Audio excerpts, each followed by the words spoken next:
All right, so I'm facing this another way. So you're gonna see the book backwards, but it'll be okay because, well, it's just gotta be. All right, so I'm gonna read a book. It's a little bit of a longer book. It's called The Bear That Heard Crying. Natalie Kinsey Warnock and Helen Kinsey, illustrated by Ted Rand. This is what it says. It's a true story. Um, in June 1783, 3-year-old Sarah Witcher wanders into the woods and disappears. For 3 long days, friends and neighbors search fruitlessly for her. Then a stranger leads the desperate family to a pine tree beneath which the child lies. Sarah tells her rescue of the big black dog that kept her warm every night, but the bear tracks encircling her tell a different tale. The drama of this unbelievable but true story is enhanced by Ted Rand's stunning illustrations. Well, this looks like a good one, huh? I don't know if I've ever read this one or not to you. But this is a good story. I remember reading it a couple of times. So, anyhow, so I'm going to read and then I'll show you pictures, okay?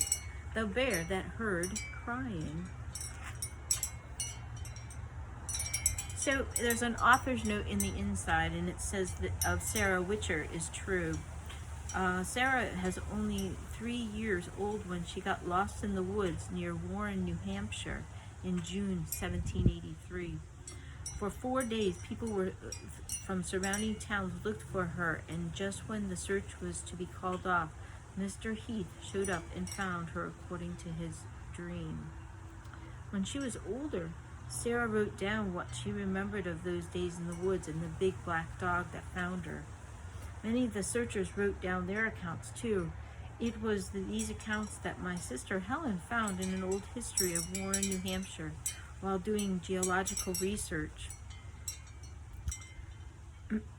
And we went together to search the area where the Witchers lived and where Sarah got lost. This story is all the more special to me because Sarah Witcher was my great, great, great, great, great aunt. Her brother Jeremiah, born in 1790, 7 years after Sarah was lost, was my great, great, great, great grandfather. No record is given as to what happened to the bear. I hope it lived a long and contented life. Natalie Kinsey Warnock. All right, so the pictures look like this, okay? So, and there's lots of words, so you're gonna hear me reading a lot, okay?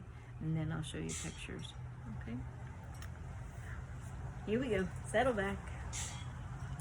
On a warm afternoon in June 1783, Sarah Witcher got lost in the woods. The day began like any other Sunday.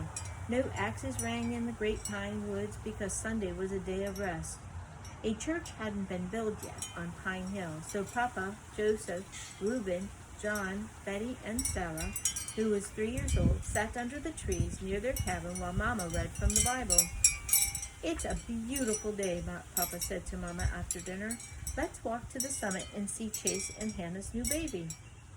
Sarah loved her Uncle Chase. He took her for walks in the woods and showed her bobcat tracks and fox dens, and once he took her to a hollow tree on Pine Hill that bees had filled with honey.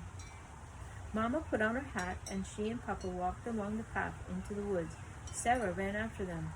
"I'm coming too," she said. "No, Sarah," Mama said. "It is too far for you to walk. You must stay home with Betty and your brothers." Sarah meant to be a good girl, but she wanted to see her Uncle Chase and the new baby.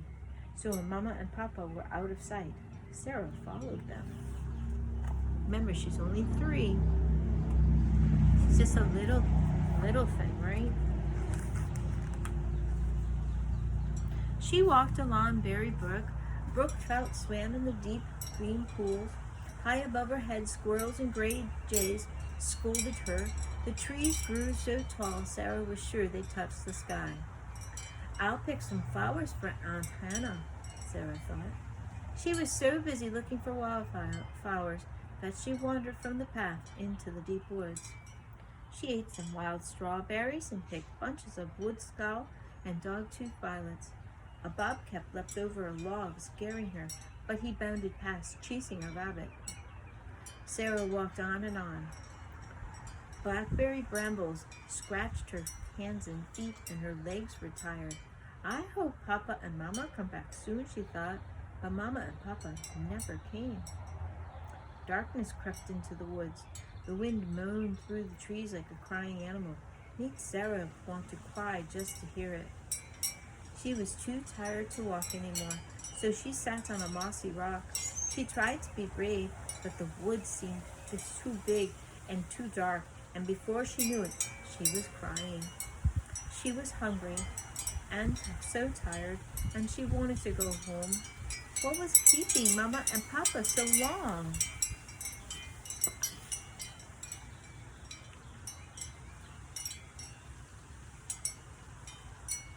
Do her parents know that she's in the woods?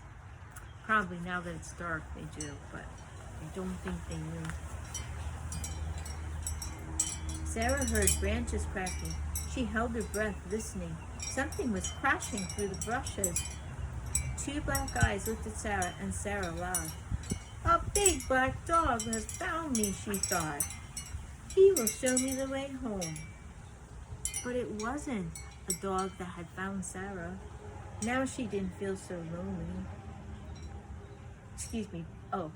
But it wasn't a dog that had found Sarah. It was a shaggy bear, as black as night. Sarah was glad to see the dog. Now she didn't feel so lonely. She patted his long brown nose and hugged him around the neck. The bear sniffed her face, then licked the strawberry juice from her hands and the blood from her feet where the blackberry brambles had scratched her. Sarah put her head on his shoulder, and the bear lay down beside her. Sarah snuggled into his thick fur. Papa and Mama will find me tomorrow, she thought, and then she fell asleep. Oh my goodness. She thinks it's a dog.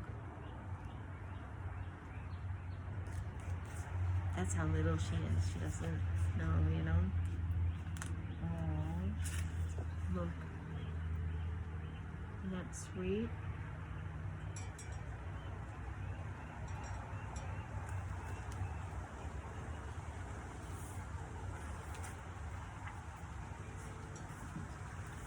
Back on the path, Mama and Papa were hurrying home.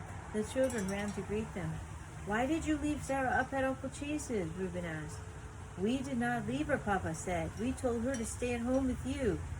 She hasn't been here all day, Joseph cried. We thought she had gone with you. Mama's face turned white. Sarah is lost in the woods, she cried. Reuben grabbed the dinner horn and bolted for the woods. Mama ran to the Richardsons, their nearest neighbors, for help. Other neighbors came. They shouted into the forest and built a great fire, hoping Sarah would see them. But Sarah didn't come back. No one slept that night. Papa searched the woods in the dark.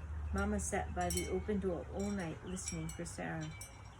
In the morning, the news of the lost child traveled over mountains and valleys. All who heard it left their farms and hurried to Pine Hill. Some of the neighbors left their own oxen yoke in the field. Joseph Patch came with his long-barreled gun. For 3 days, people searched for Sarah through the darkest forest of Moose Hillock Mountain, up to Oak Falls, and all along the path to the Olivian River, where it tumbled out of the dark ravines along Black Mountain. But every night they returned, hungry, tired, and discouraged, because they had not found Sarah. Oh my goodness. Back then they didn't have telephones, so then that neighbors had to run to one another's house, and that's how news passed, so that they could communicate what was going on, and that's how that help came. Look at them, they're searching for her all throughout the woods. Look how thick that is. Up in New Hampshire, that's the way it is. There's it's very thick woods, lots and lots of trees and mountains and hills and streams. Not flat like Florida, but you could get lost in Florida. but you can also get very easily lost up in New Hampshire. Back then too, specifically. Late in the afternoon, one of the men burst out of the woods. He was breathing hard from running. "I found Sarah's footprints near Berry Brook," he said. But there were bear tracks next to them. "She's been torn to pieces," several of the crowd said. Mama covered her face with her hands. The children looked at each other but didn't say a word. "She will never be found," someone said. "We might as well give up." "No," said Mama, lifting her head. "Don't give up yet. Please look for her one more day." The searchers were sure that the bear had killed Sarah, but no one wanted to say that to Mama. So they agreed to look one more day. But no one expected to find Sarah. See, they came up onto the trail. There's a river, and then there's the bear prints, and then there's Sarah's prints. And they think that the bear has Sarah. Does the bear have Sarah? At daylight, the woods filled again with people. Mrs. Richards stayed at the Witcher's cabin to bake a bushel of beans to feed the searchers. She was busy by the fire when she heard a knock at the door. A man stood there. He was dusty and tired and looked as if he'd walked a great distance. "My name is Heath," he said. "I can find the child."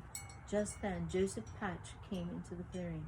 "What makes you think you can find her when we've looked for 4 days with no luck?" he said. "Last evening I heard that a little girl was lost," Mr. Heath said. 3 times during the night I dreamt that I found her lying under a great pine tree where the path crosses Berry Brook. A bear was guarding her." "I don't know as I believe it," Mr. Patch said, "but I'll take you along the path." When the path crossed Berry Brook, Mr. Heath stopped. He looked around, then plunged through the bushes. Mr. Patch followed him, and there was Sarah, sleeping under a large pine tree, just as Mr. Heath had said she would. There were bear tracks all around her. Sarah opened her eyes and sat up. "I want to go home to Mama," she said. See, he shows up at their door, and he's dreamt about the little girl. He doesn't know the little girl, but he had her in his dreams, and he said that she was being guarded by a bear, and he knew where to find her.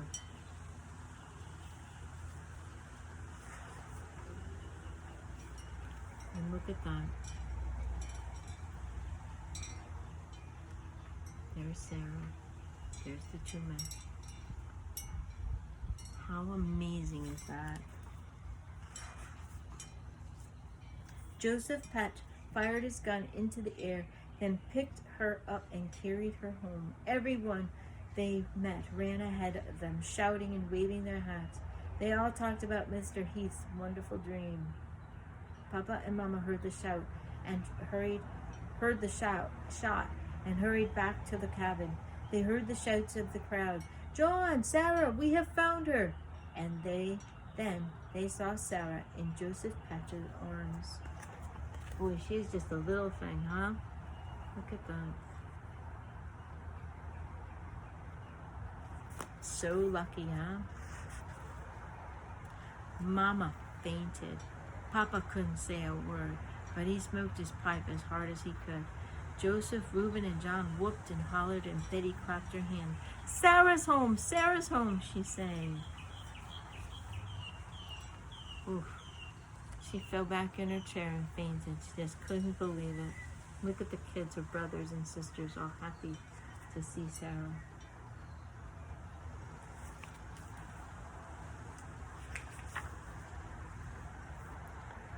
"She must be famished." "What's famished mean?" "Hungry." "Poor thing," Miss Richardson said, and hurried to fix her some soup. Papa carried Sarah into the house. He sat in the rocker holding her tight. "Did you see anyone in the woods?" Papa asked her. "A big black bear stayed with me every night," Sarah said. "He was friendly and his fur was warm." Papa looked at Mama, and Mama looked at Papa, and no one told Sarah that the large black dog had been a bear.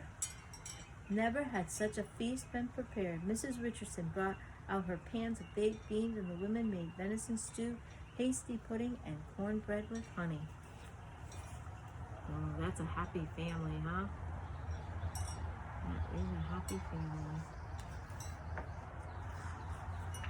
Why do you think they didn't tell her that it was actually a bear when she thought it was a dog, right? Why didn't they tell her that? Like, what was why? Like, that wasn't a dog, that was a bear. Why do you think they didn't tell her?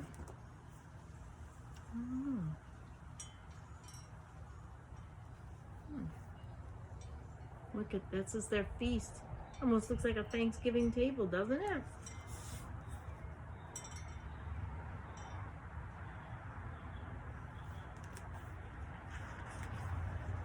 Papa said a prayer of thanksgiving, and everyone sang. All the men blew horns and fired their guns over and over until all the powder on Pine Hill was used up. So great was the joy that Sarah was found. They had a regular little party.